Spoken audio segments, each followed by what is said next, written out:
नमस्कार दोस्तों। डेट है आज की 24 जून 2020 और स्वागत है आपका फिल्म बूस्टर न्यूज़ डिस्कशन में। सबसे पहले important article United Nations arms trade treaty के बारे में है। क्या कंटेस्ट है? देखो, यूएसए ने तो इस ट्रीटी को रिजेक्ट कर दिया है। यूएसए ने कहा है हम इस ट्रीटी को नहीं ज्वाइन करेंगे, बट चाइना ने फैसला लिया है कि हम इस ट्रीटी को ज्वाइन करेंगे। क्या है ये ट्रीटी? ये ट्रीटी फोर्स में आई थी 2014 में। मकसद इस ट्रीटी का ये है, कन्वेंशनल आर्म्स जैसे छोटे हथियार, बैटल टैंक्स, कॉम्बैट एयरक्राफ्ट या फिर वारशिप्स, ये जो कन्वेंशनल आर्म्स हैं इनके इंटरनेशनल ट्रेड को रेगुलेट करना। क्या मतलब है इस स्टेटमेंट का? बहुत सारी चीज़ें आती हैं देखो रेगुलेशन में। जैसे जो भी देश इस ट्रीटी को रेटिफाई करेंगे वो देखो सारा हिसाब किताब रखेंगे, रिकॉर्ड मेंटेन करेंगे उनके द्वारा किन किन को हथियार बेचा जा रहा है। ट्रीटी ये भी डिमांड करती है अपने मेंबर कंट्रीज से कि आप अपने हथियारों को उस ऑर्गेनाइजेशन को या फिर उस देश को मत बेचिए जो कि आपके हथियारों का यूज़ करेगा ह्यूमन राइट्स के वायलेशन में या फिर सिविलियंस के ऊपर अटैक में। कुल मिला के ये जो ट्रीटी है कोशिश करती है कि मेंबर कंट्रीज कन्वेंशनल आर्म्स के इंटरनेशनल ट्रेड में कॉमन स्टैंडर्ड्स को फॉलो करें। इसके साथ साथ इस ट्रीटी के द्वारा ये भी कोशिश की जाती है कि इलीगल तरीके से हथियारों का ट्रेड ना हो। टोटल देखो 105 देशों ने इस ट्रीटी को रेटिफाई किया है। इसके अलावा 32 देश ऐसे हैं जिन्होंने इस ट्रीटी को साइन तो किया है बट रेटिफाई नहीं किया है। अब लास्ट में दो खास बातें। एक तो देखो, डोमेस्टिक सेल जो होती है हथियारों की किसी देश में, उसको इस ट्रीटी के द्वारा रेगुलेट नहीं किया जाता है। इंडिया में तो देखो डोमेस्टिक सेल हथियारों की होती ही नहीं है, बट यूएसए जैसे देशों में डोमेस्टिक सेल होती है हथियारों की, तो उस चीज़ को रेगुलेट नहीं किया जाता है इस United Nations arms trade treaty के दौरान। लास्ट में सबसे इंपॉर्टेंट बात, क्या इंडिया ने इस ट्रीटी को ज्वाइन किया है? आंसर है नो, इंडिया ने इस ट्रीटी को साइन नहीं किया है। इंडिया का ये मानना है हमारे देश में मिलिट्री हार्डवेयर को एक्सपोर्ट करने के लिए जो नॉर्म्स हैं ऑलरेडी काफ़ी ज़्यादा टाइट हैं, अच्छे हैं। हम ये इंश्योर करते हैं हमारे हथियारों के एक्सपोर्ट में कि हमारे हथियार गलत हाथों में ना पड़ जाएं, तो हमें आवश्यकता नहीं है इस ट्रीटी को साइन करने की। इंडिया का ये स्टैंड है। चलते हैं आगे। नेक्स्ट आर्टिकल सेनेकाकू आइलैंड्स के बारे में है। सबसे पहले आप लोकेशन देख लीजिए ईस्ट चाइना सी में सेनेकाकू आइलैंड्स की। ये है ईस्ट चाइना सी और यहाँ पर है सेनेकाकू आइलैंड्स। सेनेकाकू आइलैंड्स को लेकर डिस्प्यूट है चाइना और जापान के बीच।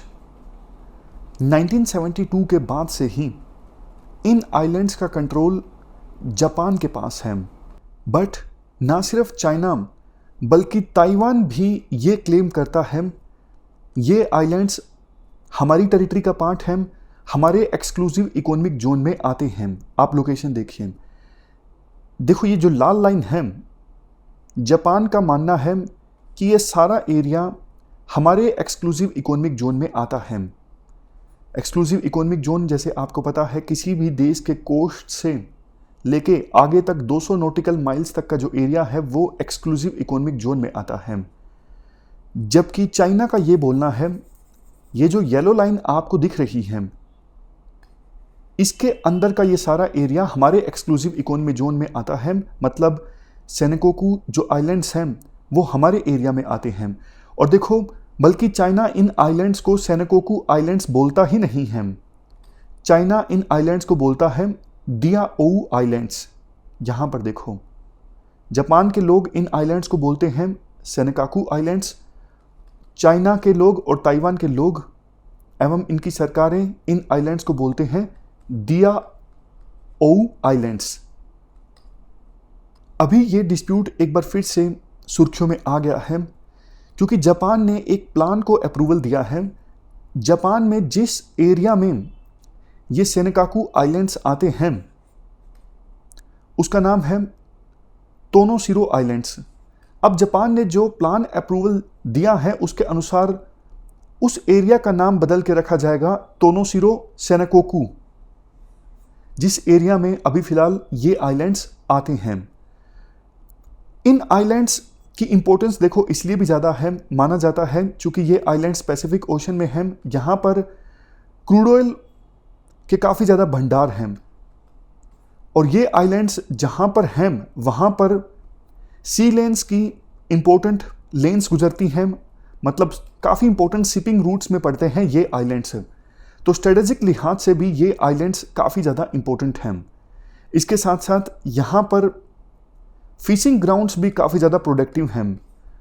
मछलियाँ अगर यहाँ से पकड़ी जाएं तो काफ़ी अच्छी खासी मछलियाँ यहाँ से पकड़ी जा सकती हैं। तो इसी वजह से लंबे समय से जापान और चाइना के बीच, वैसे जैसा हमने शुरुआत में डिस्कस किया, ताइवान भी इन आइलैंड्स पर अपना क्लेम करता है।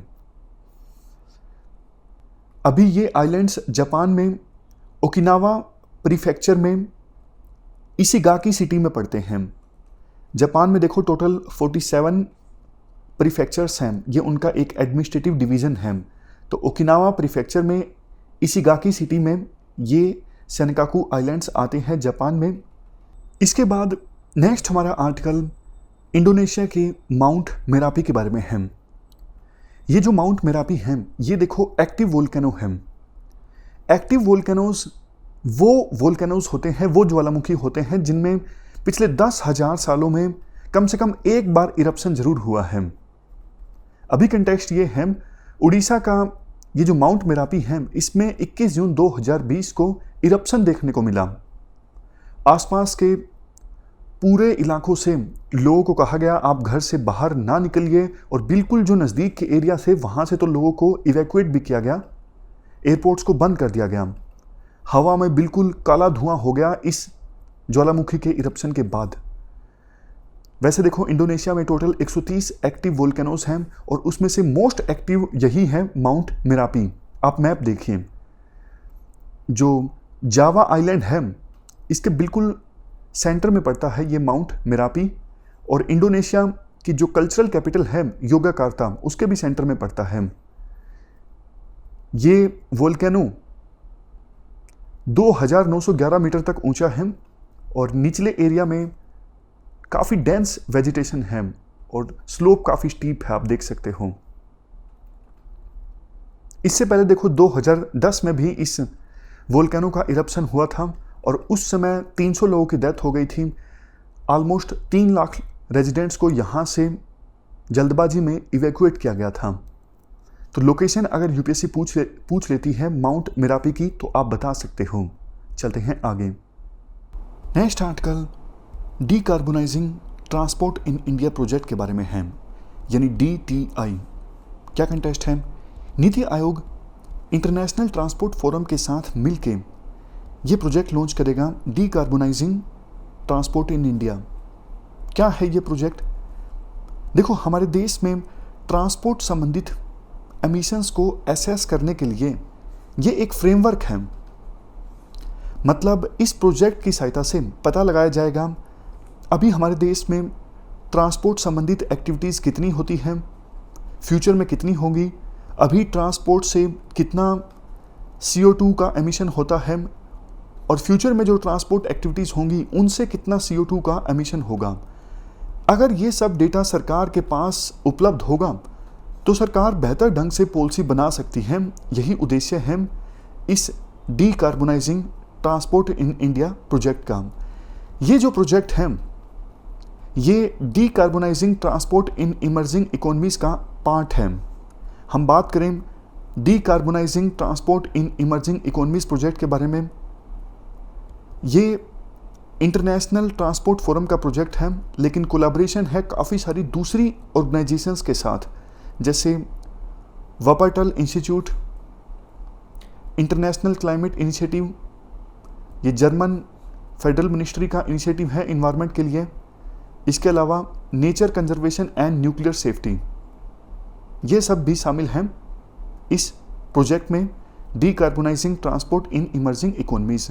एम क्या है इस प्रोजेक्ट का? एम ये है जो इमर्जिंग इकोनॉमीज हैं, for example Argentina, Azerbaijan, India, Morocco, इन देशों की गवर्नमेंट्स की हेल्प करना, कैसे वो ट्रांसपोर्ट से होने वाले CO2 एमिशंस को कम कर सकते हैं, कैसे वो क्लाइमेट गोल्स को अचीव कर सकते हैं। अभी तक कौन कौन सी देशों की इकोनॉमीज पार्टिसिपेट कर रही हैं इन देशों में? Argentina, Azerbaijan, India, Morocco. Last में हम इंटरनेशनल ट्रांसपोर्ट फोरम की भी बात कर लेते हैं। ये देखो इंटर गवर्नमेंटल ऑर्गेनाइजेशन है OECD सिस्टम के अंदर। OECD मतलब organisation for economic cooperation and development है। इस ऑर्गेनाइजेशन के सिस्टम के अंतर्गत ये फोरम है इंटरनेशनल ट्रांसपोर्ट फोरम। ये एक प्रकार से थिंक टैंक का काम करता है ट्रांसपोर्ट पॉलिसी इश्यूज के लिए। ट्रांसपोर्ट मिनिस्टर्स का एक एनुअल ग्लोबल समिट भी ऑर्गेनाइज किया जाता है इस फोरम के दौरान। मेंबर कंट्रीज की बात करें 60 हैं, 60। इंडिया इस फोरम का पार्ट है 2008 के बाद से ही। हेडक्वार्टर पेरिस, फ्रांस में है। मोटो है global dialogue for better transport. चलते हैं आगे। नेक्स्ट आर्टिकल फोल्डस्कोप के बारे में है। कंटेक्स्ट की बात बाद में करेंगे, पहले बेसिक्स की बात करते हैं। ये देखो एक अफोर्डेबल माइक्रोस्कोप है। सिंपल कंपोनेंट्स की सहायता से इस माइक्रोस्कोप को बनाया जा सकता है। आवश्यकता है सिर्फ एक शीट ऑफ पेपर की, लेंस की और थोड़े बहुत और कार्डबोर्ड्स की। टोटल कीमत आती है इस माइक्रोस्कोप को बनाने में 100 रुपये से भी कम। और सब कुछ जोड़ने के बाद जो नमूना है उसको रखा जा सकता है ऑब्जर्वेशन के लिए, और उस नमूने को एक मोबाइल फ़ोन कैमरा जो अटैच होगा उसकी सहायता से भी देखा जा सकता है। इसको डेवलप किया गया था मनु प्रकाश के द्वारा। ये फोल्डस्कोप फ्रूगल साइंस मूवमेंट का पार्ट है। फ्रूगल साइंस मूवमेंट का मकसद ये है सस्ते टूल्स डेवलप करना, और ऐसे टूल्स डेवलप करना जिनको आसानी से बनाया जा सके और डेवलपिंग वर्ल्ड में जिनका इस्तेमाल हो सके साइंटिफिक यूज़ के लिए। अब देखो ये जो माइक्रोस्कोप है पोर्टेबल है, मतलब आसानी से एक जगह से दूसरी जगह पर ले जाया जा सकता है, और जो कन्वेंशनल माइक्रोस्कोप्स होती हैं उनकी तरह कई सारे फंक्शंस ये माइक्रोस्कोप परफॉर्म कर सकती हैं। इस माइक्रोस्कोप की सहायता से कई सारे डिजीज़ को डिटेक्ट किया जा सकता है। ओरल हेल्थ से संबंधित या फिर किडनी स्टोन्स को भी मॉनिटर किया जा सकता है। हेल्थ के अलावा एग्रीकल्चर सेक्टर में भी कई तरह के माइक्रो ऑर्गेनिजम्स जो फसलों को या फिर एनिमल्स को प्रभावित करते हैं उनको डिटेक्ट करने के लिए इस माइक्रोस्कोप का इस्तेमाल हो सकता है। अब लास्ट में कंटेक्स्ट की हम बात करें।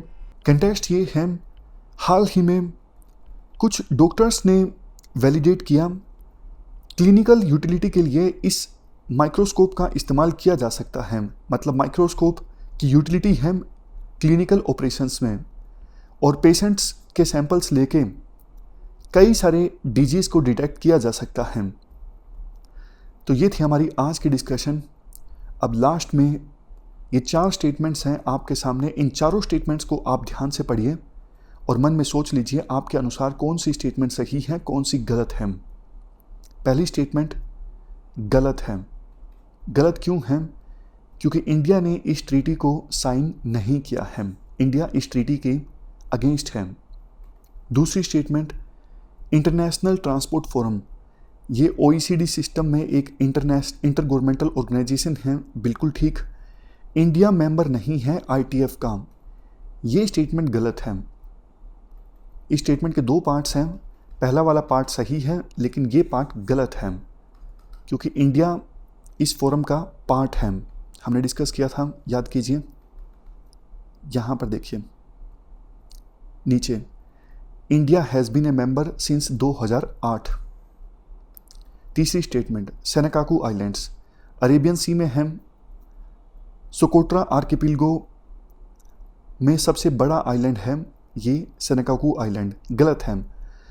सोकोत्रा आइलैंड्स के बारे में हमने डिस्कस किया था, आपको याद होगा। अरेबियन सी में यमन में जो विद्रोही हैं उन्होंने इस आइलैंड पर कब्जा कर लिया है, इसलिए ये न्यूज़ में आया था।